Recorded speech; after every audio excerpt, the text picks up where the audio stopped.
Welcome to the wonderful world of tea and stories. Today's story takes us on an adventure with betrayal that cuts to the bone and a reckoning that was years in the making. Pour yourself a cup and settle in. The first time I understood what it meant to be erased, I mean truly erased, not forgotten, not overlooked, but deliberately and surgically removed from a sentence that was supposed to include my name, I was sitting in my dead father's study, listening to a man in a gray suit read words that my father never wrote. There were 30 people in that room. Aunts, uncles, cousins, board members. People who had known me since I was born. People who had held me as a baby and taught me to ride horses on the back lawn of a house that was older than the state of Connecticut. And every single one of them sat there and listened as the family lawyer read my father's last will and testament and said that Victoria Wentworth gets nothing. What I received was 0. The word was in the will itself, underlined, as though my father, or whoever had influenced him to write it, wanted absolute clarity. Complete erasure. Nothing for the sentimental one to find comfort in. But that was then. 2 years later, I stood in the same house, the Wentworth family manor, 200 years old, 4 stories of Connecticut stone and ancestral arrogance, and I watched every person in that room go completely silent. Not because I raised my voice, because I raised the stakes. The lawyer had a second envelope, and it had my name on it.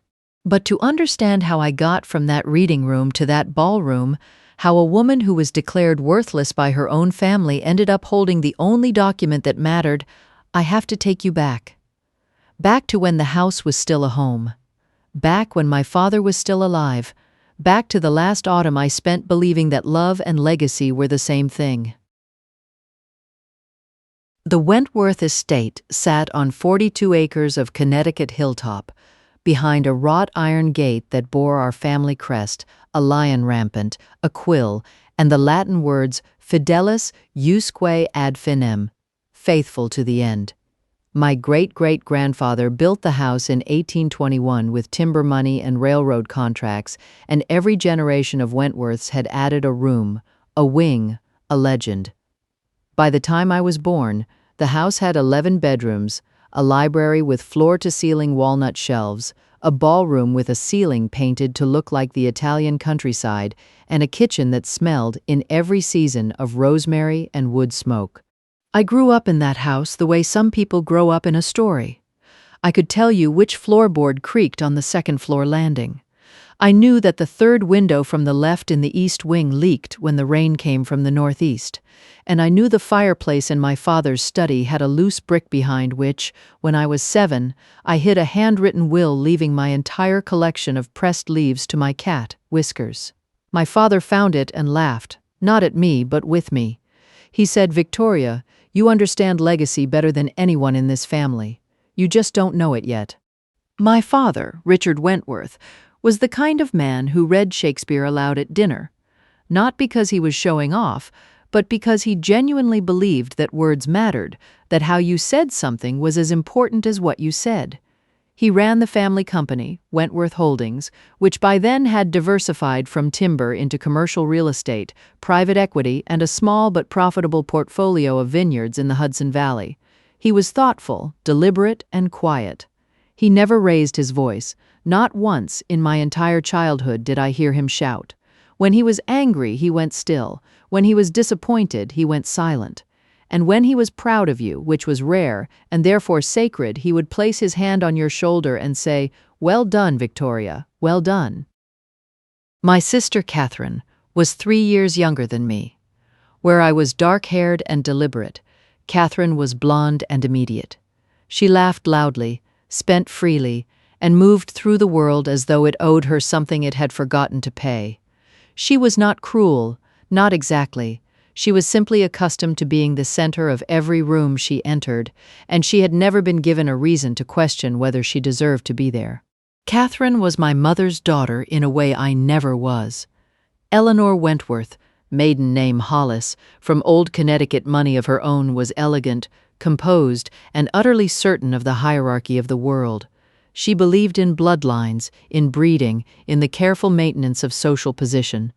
She loved Catherine with an ease that was visible from space. The matching outfits when Catherine was small, the private riding lessons, the way she would smooth Catherine's hair before every photograph. With me, Eleanor was not unkind. She was simply finished, as though she had decided early on that I was a draft version of a daughter and Catherine was the final copy. I didn't notice it as a child, or rather, I noticed it the way you notice weather. It was just the climate of the house. My mother's attention fell on Catherine like sunlight, and I stood in the shadow and assumed that shadow was simply where I belonged. But looking back now, with the clarity that only time and betrayal can provide, I can see the machinery at work. I can see the way Eleanor planted seeds. Not with a shovel, but with a whisper. The first seed was small. I was 22, fresh out of Wellesley with a degree in economics, and I had just been offered a junior analyst position at a boutique investment firm in Boston. I was proud. I had earned it, no connections, no family name on the application, just my GPA and 3 rounds of interviews. I came home to tell my parents, and my father shook my hand and said, "Well done, Victoria, well done." My mother poured herself a second glass of wine and said, "How nice. Catherine has been accepted to the Sorbonne for her art history program."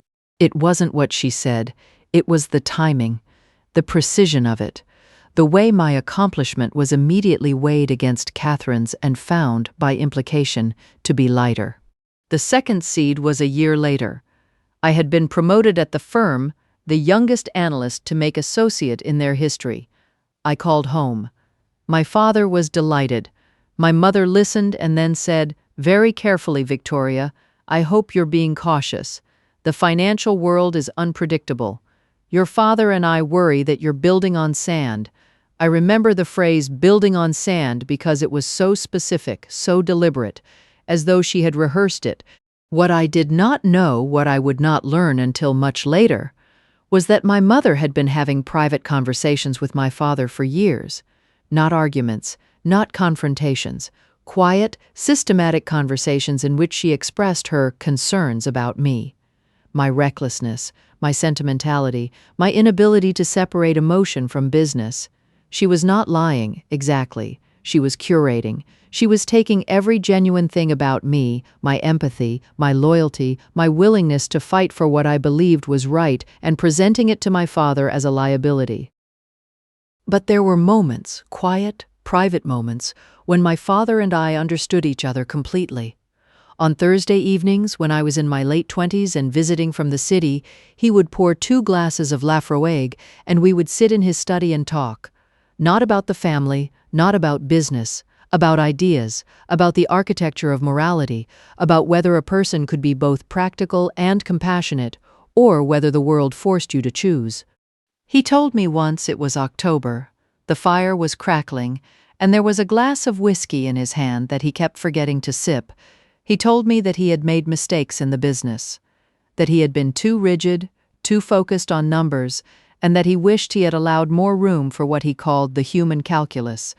He looked at me and said, "You have something I never had, Victoria. You see the people behind the balance sheet.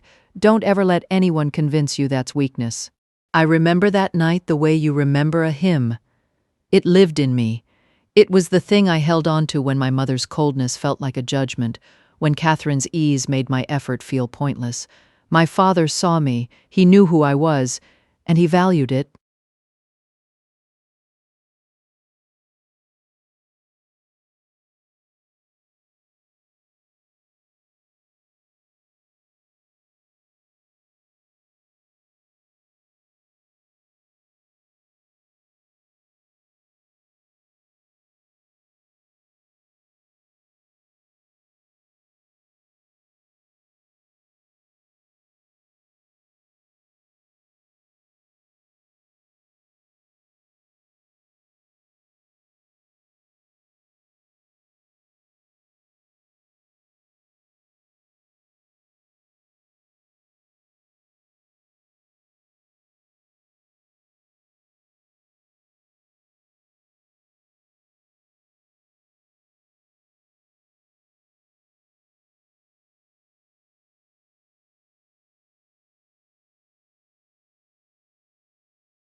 The last time I felt truly safe in that house was a Thursday in early September, 2 years before the will reading.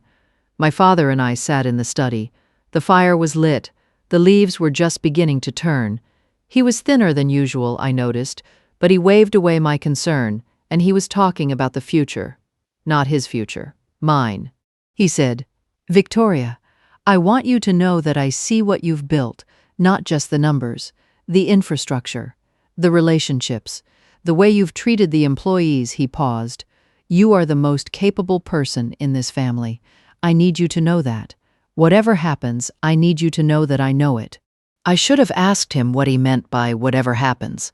I should have pressed. But I was 31, and I believed that love and legacy were the same thing, and I trusted that my father's will would reflect the truth of what we had built together. I was wrong. My father died on a Tuesday in October. A heart attack, sudden and merciless, in the upstairs bathroom at 6:15 in the morning. My mother found him. By the time the ambulance arrived, he was gone. The house that had been his sanctuary became, in the space of an hour, a crime scene of grief. Paramedics in the hallway, neighbors at the door, and my mother sitting in the kitchen in her robe, perfectly still, her face arranged into an expression that I would later recognize as the look of a woman who had been preparing for this moment for a long time. I flew in from Boston that evening. Catherine was already there, of course. She lived 30 minutes away in Greenwich, in a condo that my parents had quietly helped her purchase after her divorce. The house was full of flowers. Everyone was speaking in whispers. The portrait of my father in the front hall, the one commissioned for his 60th birthday, oil on canvas, the silver hair and the kind eyes, seemed to be watching us, as though even in death Richard Wentworth was waiting to see what we would do next. The funeral was on Friday. Beautiful, dignified, 300 people at the Congregational Church in town. Catherine gave a eulogy that was, I will admit, genuinely lovely. She talked about our father's love of Shakespeare, his Thursday evening whiskeys, his quiet kindness. She did not mention me once, not once, but I didn't notice it at the time. I was too busy trying not to collapse.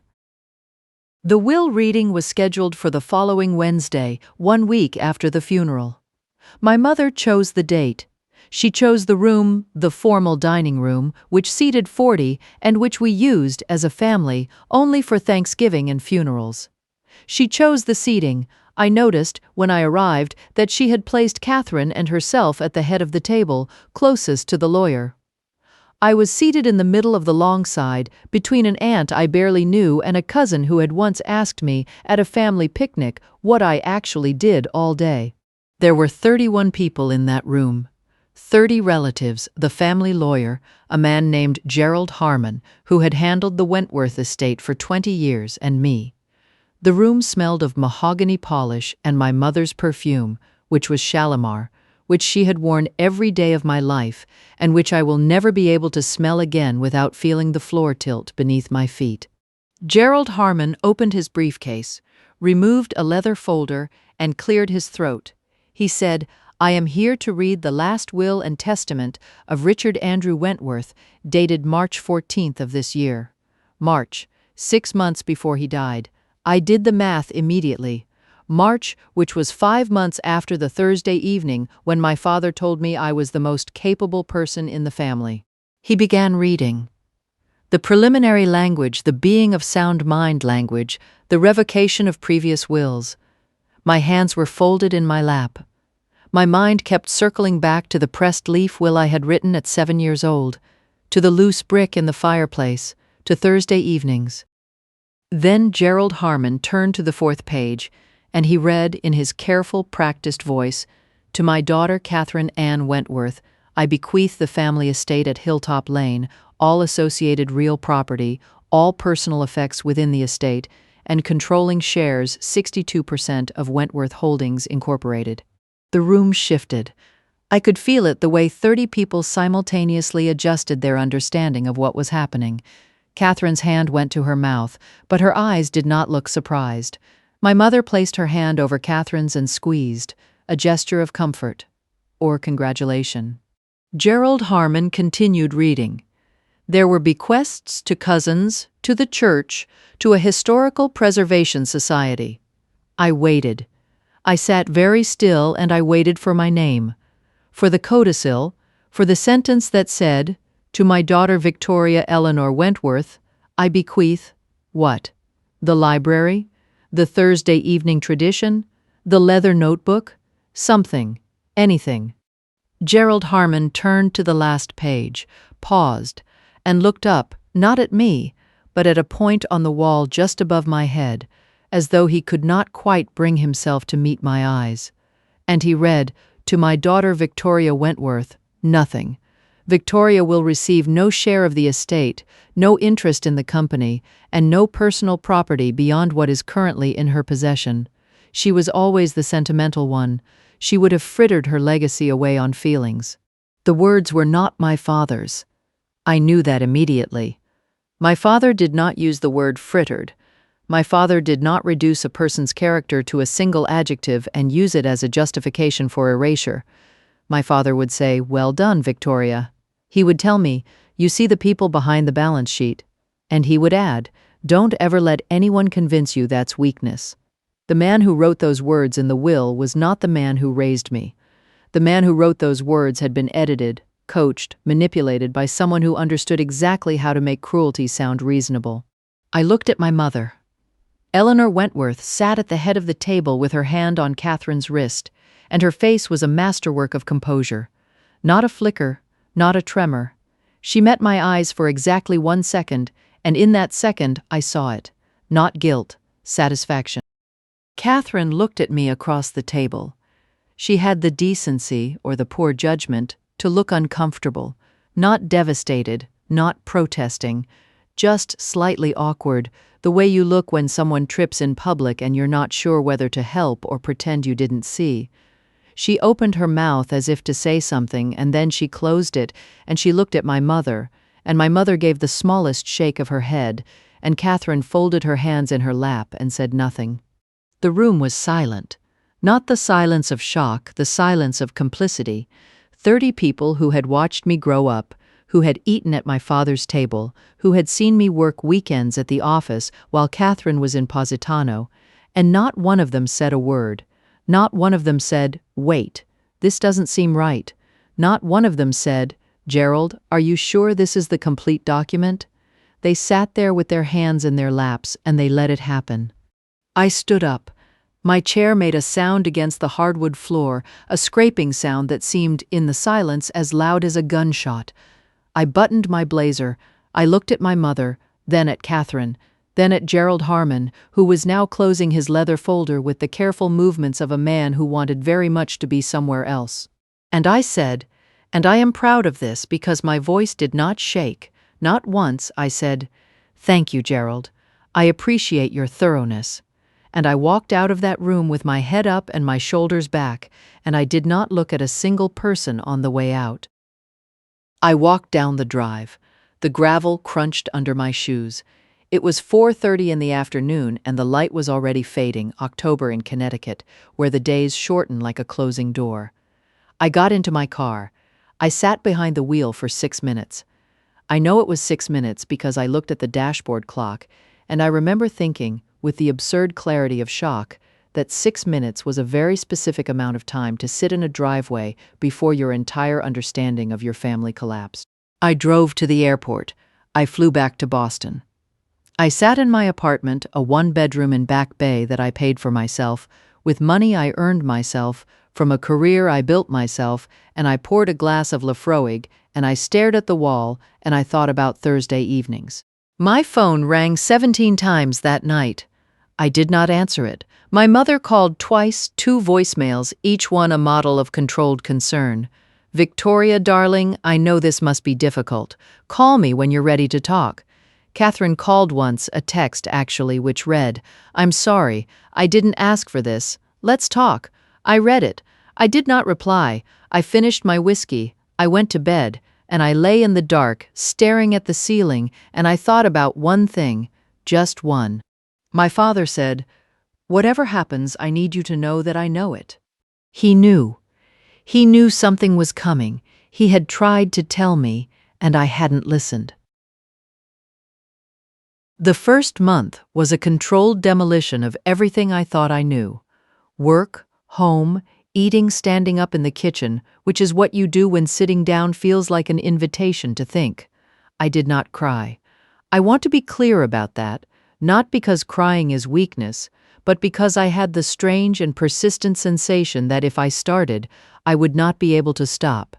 That the grief was not just for my father, but for the Thursday evenings, for the loose brick, for the pressed leaf will, for the entire architecture of a love that I had believed was unshakable. I did not call my mother. I did not call Catherine.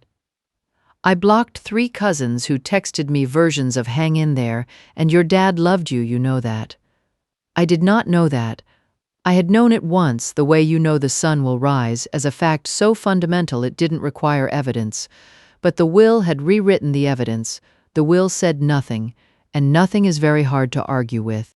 My work saved me. Not in the inspirational poster sense, but in the literal sense. It gave me something to do with my hands and my mind at 7 in the morning and 6 at night. I was still at the investment firm.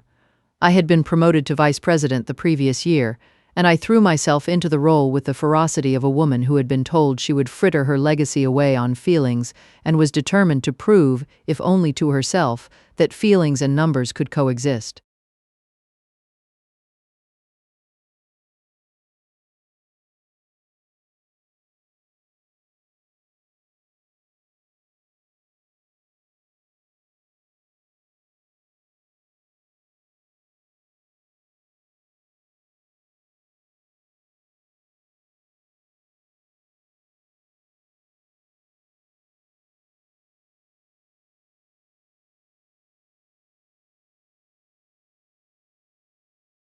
I almost threw it away. I was in the habit by then of discarding anything that smelled of my family letters, emails, voicemails, but something about the phrase "confidential client" stopped me. My father was dead. My mother was the executor of the estate as written. If this was another chapter of the will, another disappointment, I wanted to know.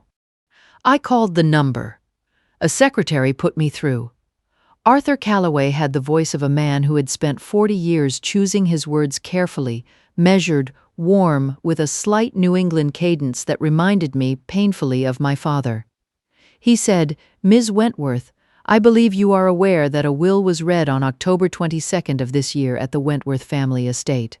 I said I was. He said, "I believe you are also aware that you were not included in that will." I said I was. There was a pause. Then he said, "And I will remember these words until the day I die," he said. "Ms. Wentworth, what you may not be aware of is that your father visited my office on March 16th of this year, 4 days after the date of the will that was read to your family. He came alone. He did not inform your mother, your sister, or any member of the estate's existing legal team. He brought with him a document. I have that document in my possession, and I believe it will change your understanding of your father's wishes considerably."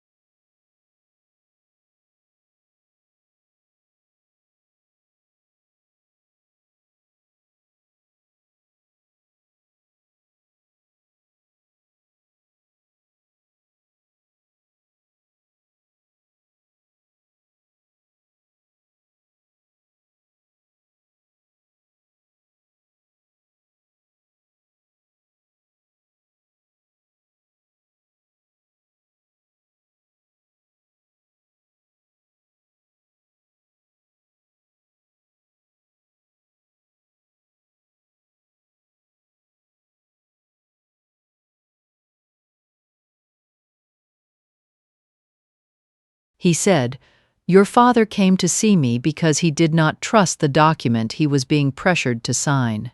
He used the word pressured, Ms. Wentworth. I asked him to clarify, and he said that his wife, your mother, had been presenting him with information about you that he believed was incomplete and misleading.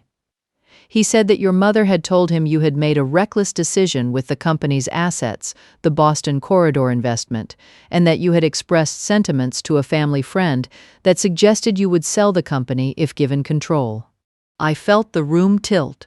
The Boston corridor investment, the one that had appreciated 40%, the one my father himself had called good instinct on a Thursday evening by the fire. My mother had taken my greatest professional achievement, the one my father was most proud of, and reframed it as recklessness. And she had invented a conversation I never had with a family friend I couldn't identify to suggest I would sell the company. I said, "My father told me the Boston investment was a good call." 𝙬𝙀𝙀𝙩𝙤𝙀 nodded. He said, "He told me the same thing.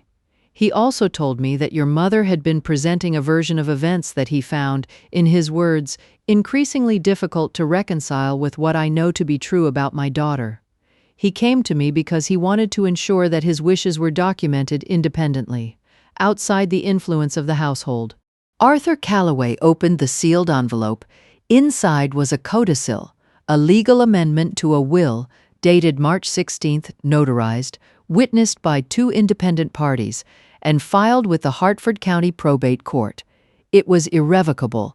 It stated in language so precise it could have been written by a surgeon, "I, Richard Andrew Wentworth, being of sound mind and body, do hereby amend my estate plan as follows.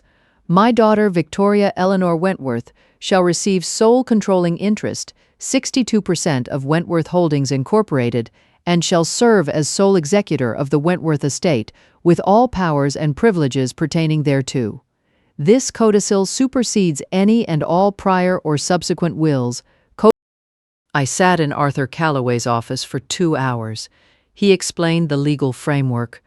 The codicil was irrevocable. My father had specifically designed it that way, using a legal structure that required not just a signature but a judicial override to modify.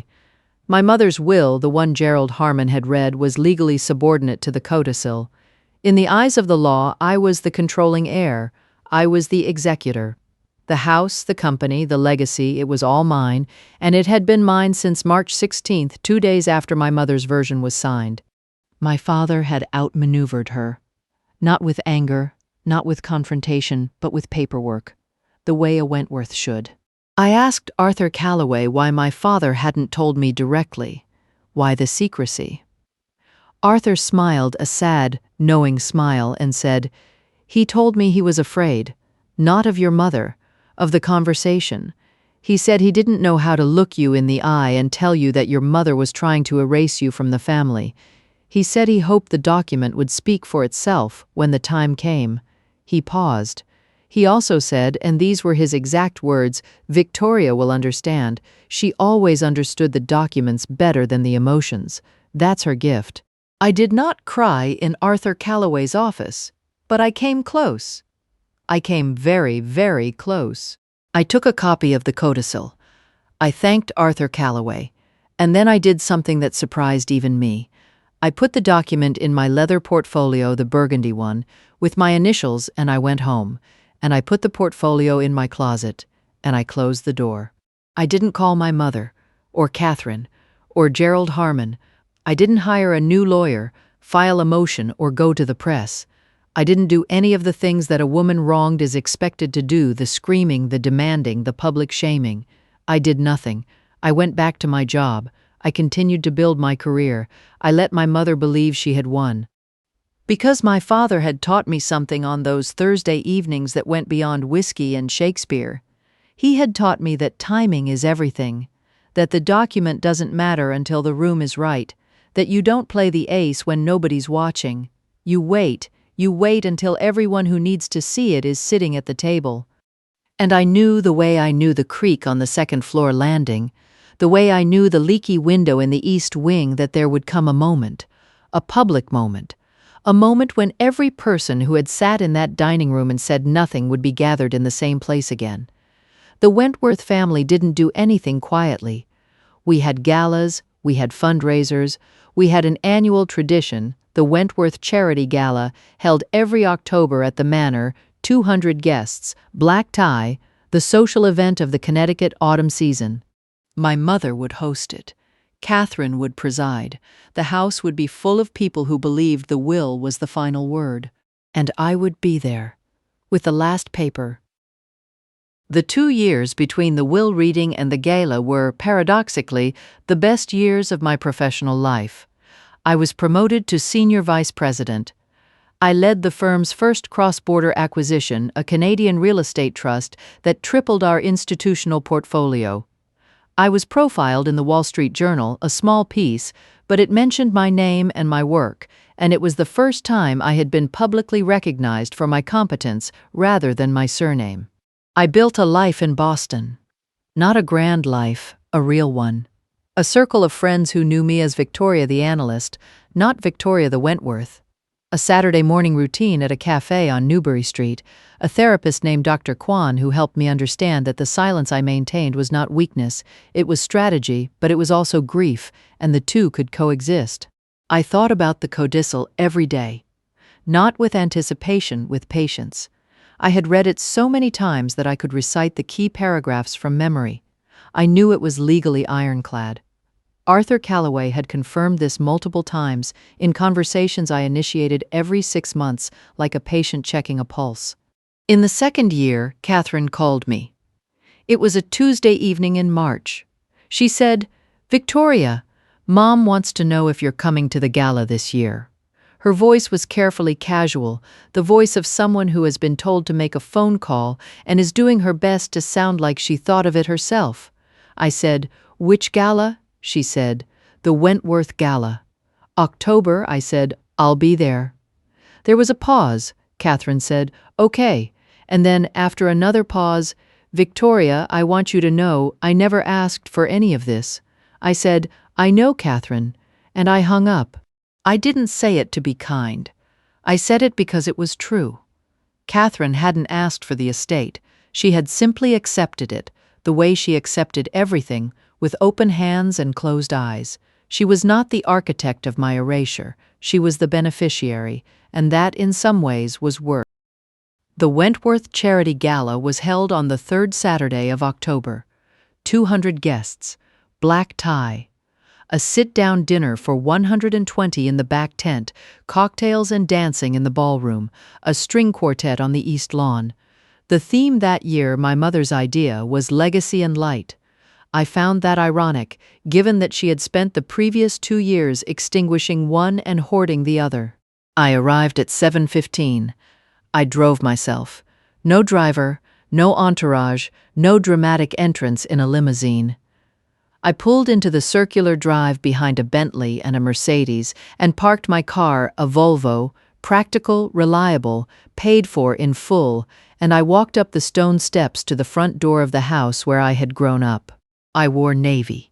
My good blazer, the one with the silk lining that I had bought for myself the Christmas after the will reading, the one that fit like armor, pearl earrings, my grandmother's pearls, the small ones, that I had kept in my jewelry box since I was 16, and my watch, the one I bought with my first bonus, the one that looked simple and cost more than Catherine's condo.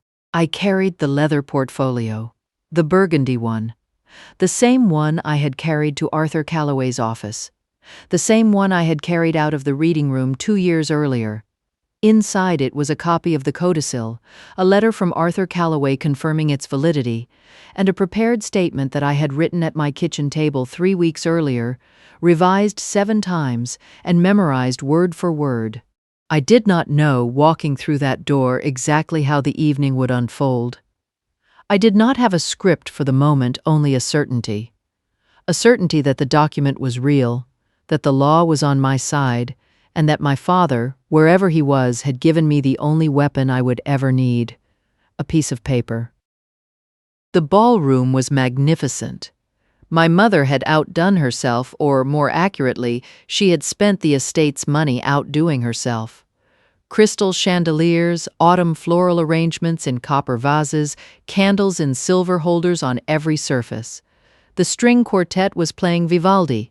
The guests were beautiful, the women in gowns, the men in tuxedos, and the air smelled of champagne and lilies and old money. I saw my mother first.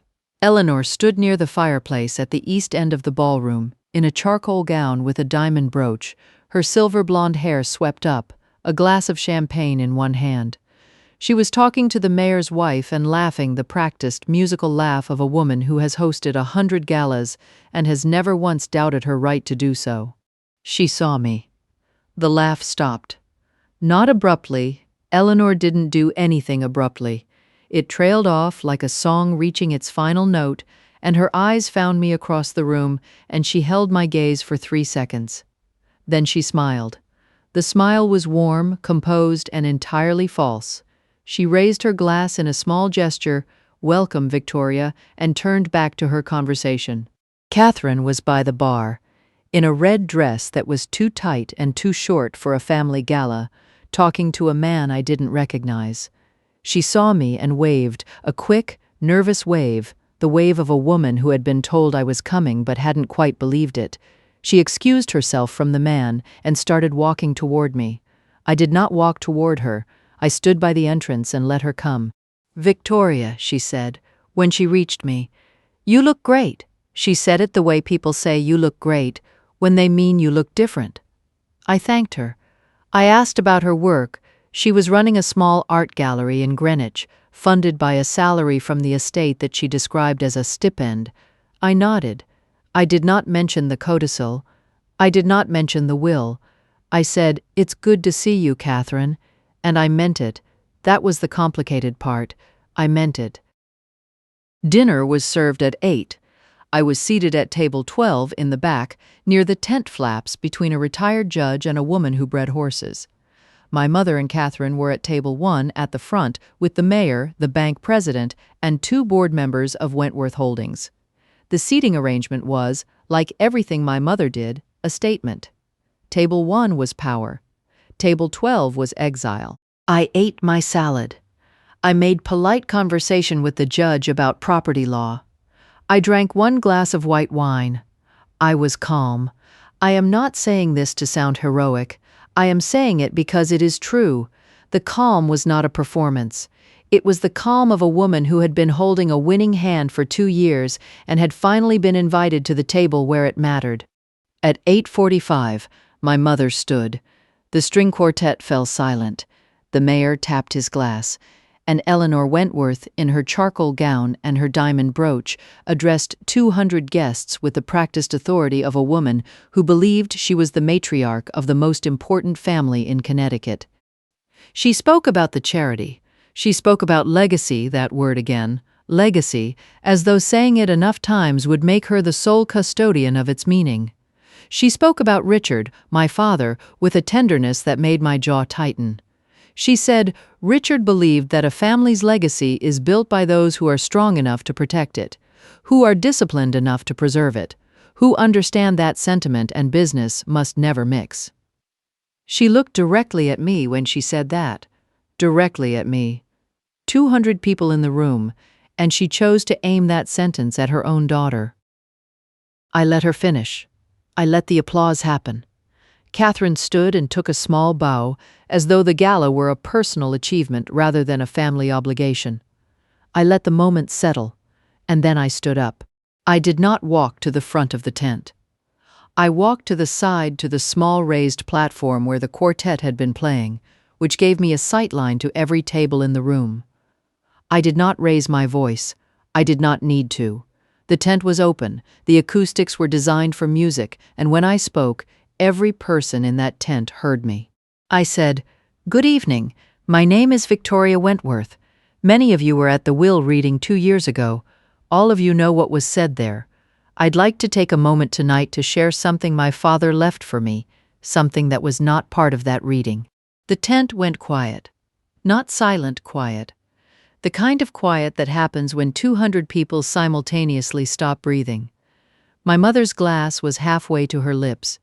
Catherine was looking at me with an expression I had never seen on her face before, not anger, not confusion, but something closer to recognition. As though she had always known this moment was coming and had simply been hoping it wouldn't. I opened the portfolio. I removed the document. And I said, and this is the part I had rehearsed, revised 7 times at my kitchen table. The part I am most proud of, I said. On March 16th, 4 days after the will you all heard was signed, my father visited an independent attorney in Hartford. He brought with him a codicil, a legal amendment to his estate plan. This codicil was notarized, witnessed, filed with the probate court, and declared irrevocable. It grants me sole controlling interest in Wentworth Holdings, 62% of the company, and appoints me as sole executor of the Wentworth estate. The will was updated. You just weren't told. I watched my mother's face. I watched it the way you watch a crack spread through porcelain slowly, then all at once. The color drained from her cheeks, not metaphorically. I watched the blood leave her skin, watched the pink fade to white, watched her hands begin to tremble around the stem of her champagne glass. She set the glass down. It clinked against the table, a small, sharp sound that cut through the silence like a blade. Catherine was staring at the document in my hand. Her mouth was open, not in a gasp, in a slow, dawning comprehension. The smugness that had lived on her face for 2 years, the comfortable, inherited smugness of a woman who had received everything she hadn't earned, collapsed. It didn't fade.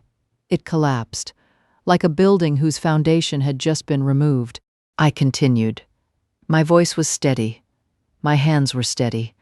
I said, "My father came to this attorney because he was being presented with incomplete and misleading information about me.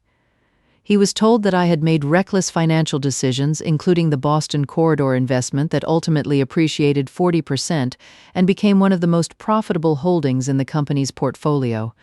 He was told that I intended to sell the company, a claim that has no basis in any conversation I ever had with anyone." The judge next to me, the retired judge at table 12, the one my mother had exiled me to, leaned forward. He was listening with the focused attention of a man who understood exactly what irrevocable meant. I said, "I did not come here tonight to argue. I came here to collect. The codicil has been verified by independent counsel. I have a letter from the attorney confirming its validity." I held up Arthur Calloway's letter. "I am prepared to begin the transition of executorship immediately, and I am prepared to do so quietly if that is what this family chooses." The room went silent, not the quiet of attention, the silence of consequence. The silence that falls when 200 people simultaneously realize that the story they believed, the story of the will, of the disinheritance, of the sentimental daughter who would have frittered everything away, was a lie. Not their lie, my mother's lie, and they had all been complicit in it. My mother stood. Her chair scraped against the floor, the same sound my chair had made 2 years earlier in the dining room when I stood up and walked away.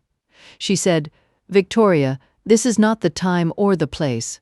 Her voice was steady, but her hands were not. Her hands were shaking. I said, "Mother, with respect, this is exactly the time and the place. You chose the dining room for the will reading. I'm choosing the gala for the truth. That seems fair to me." Someone at table 4, I never found out who, made a sound. A small, involuntary sound, half gasp and half laugh, the sound a person makes when they witness something so perfectly calibrated that they can't help but react. Catherine stood up. She looked at me. She looked at our mother. She said, "Is this true, Mom? Did you lie about Victoria to Dad?" Her voice was small, not angry small, the voice of a woman whose entire understanding of her own inheritance was crumbling. My mother did not answer. She stood there in her charcoal gown with her diamond brooch and her trembling hands, and she said nothing. And in that silence, in the silence of a woman who had spent 18 months building a lie and had just watched it disintegrate in front of 200 witnesses, I understood something. She didn't have a response because there wasn't one. The codicil was irrevocable. The truth was documented. The paperwork was done. I placed the codicil on the small table beside me. I closed my portfolio. I buttoned my blazer, the slow, deliberate buttoning that was my signature, the movement that said, "I am finished." And I said, to the room, to everyone, to no one in particular, I had the last paper.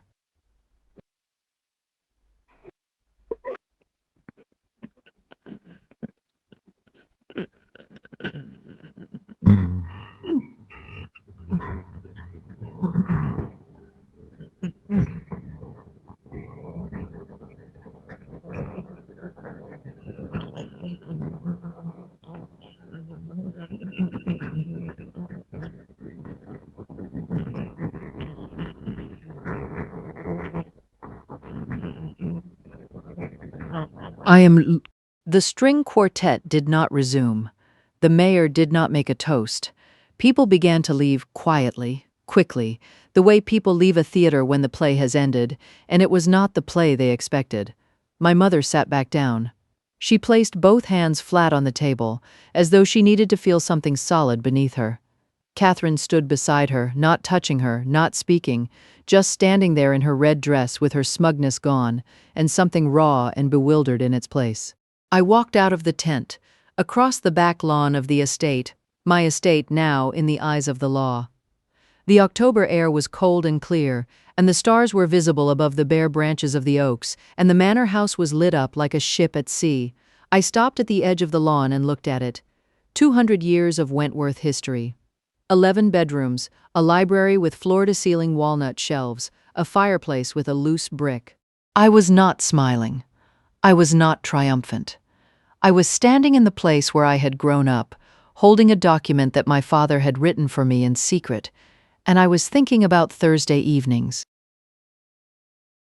The weeks after the gala were quiet, not the false quiet of complicity, the real quiet of a house reorganizing itself around a new truth. Eleanor left the manor 3 days later. She packed 2 suitcases. Catherine told me this later, in a phone call that lasted 11 minutes and was the most honest conversation we had ever had, and drove to her sister's house in Lichfield. She did not fight the codicil. Her lawyer reviewed it, confirmed its validity, and advised her that a challenge would be both expensive and futile. The document was ironclad. My father had made sure of it. Catherine stayed in the house for a week, ostensibly to sort things out, which I understood to mean that she needed time to sit in rooms she had believed were hers and come to terms with the fact that they never were. She called me on a Thursday. I noticed the day, of course I did, and she said, "Victoria, I want to do this right." "What do you want me to do?" I said, "I want you to take whatever personal items are meaningful to you and move to the guest house. The manor is mine, but the guest house has always been yours." There was a long pause. Then she said, "Okay." She moved that weekend. My mother and I did not speak for 4 months. I learned through Catherine and through the estate's legal team that Eleanor was living with her sister, attending church, and telling anyone who asked that she had stepped back from the estate for personal reasons. She did not apologize. I did not expect her to. An apology would have required her to admit what she had done, and Eleanor Wentworth had spent her entire life constructing a version of herself in which she was never wrong, only protective. To admit that she had lied to her dying husband about their daughter would have been to demolish the architecture of her identity. And some buildings, once they start to crack, cannot be saved.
I did not know what to say.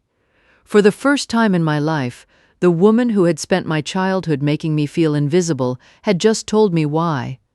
Not because I was less, because I was more, because my father saw me, and she couldn't forgive him for it. I said, "That's not an excuse." She said, "I know." I said, "I don't forgive you." "Not today," she said. "I know." And then, because there are some things that even a codicil cannot fix, I hung up the phone. And I sat in my office in Boston, and I looked at the burgundy leather portfolio on my desk, and I thought about Thursday. I moved into the manor in March. Not because I needed 11 bedrooms, I needed 1, maybe 2, but because the house was mine, and I had spent 31 years learning its secrets, and I was not going to let it sit empty while my mother's lie echoed through the hallways. I restored my father's study. The loose brick is still there. I found my childhood will behind it, the one leaving my pressed leaf collection to Whiskers, and I framed it and hung it on the wall beside my father's portrait. I opened the leather notebook I had kept since my 20s, the burgundy one, the one filled with observations and insights and questions I was too proud to ask aloud, and I began to use it again. I kept the charity. I restructured it. I brought in a board that included people who actually understood philanthropy, not just people who wanted to be photographed at galas. I renamed it the Richard Wentworth Foundation, and I dedicated it to the things my father and I used to talk about on Thursday evenings: the human calculus, the balance between profit and principle, the belief that a legacy is not what you hoard, but what you give. Catherine visits on Sundays. We have lunch in the kitchen, not the dining room, never the dining room, and we talk. Not about the will, not about mother, about small things, about her gallery, about my work, about Whiskers, who has been dead for 20 years but whose memory still makes us both laugh. We are building something new. It is not what we had. It is not what we lost. It is what we are making together in the space that our mother's lie left behind. My mother and I talk once a month. She calls on the first Wednesday. We discuss the weather, the garden, Catherine's gallery. We do not discuss the codicil. We do not discuss my father. We do not discuss love. But we talk, and for now, that is enough. Someone asked me at a dinner party last month whether I felt vindicated, whether the gala was the moment I had been waiting for, whether standing in that tent, holding my father's codicil, watching my mother's face drain of color, whether that was the climax of my story. I said no. I said the climax was a Thursday evening years ago when my father placed his hand on my shoulder and said, "Well done, Victoria. Well done." That was the moment that mattered. Everything else, the will, the lie, the codicil, the gala, everything else was just the paperwork. Because the truth about legacy is this: it is not the money, or the house, or the controlling shares, or the executorship, or the leather portfolio. Legacy is the person who sits with you by the fire and tells you who you are. And if you're lucky, if you are very, very lucky, that person writes it down, files it with a probate court, and makes it irrevocable. My father did that for me. Not because he loved me more. I choose not to believe that, no matter what my mother said. He did it because he saw me. He saw the work.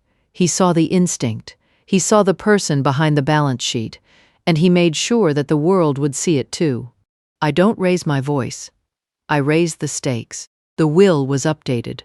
They just weren't told.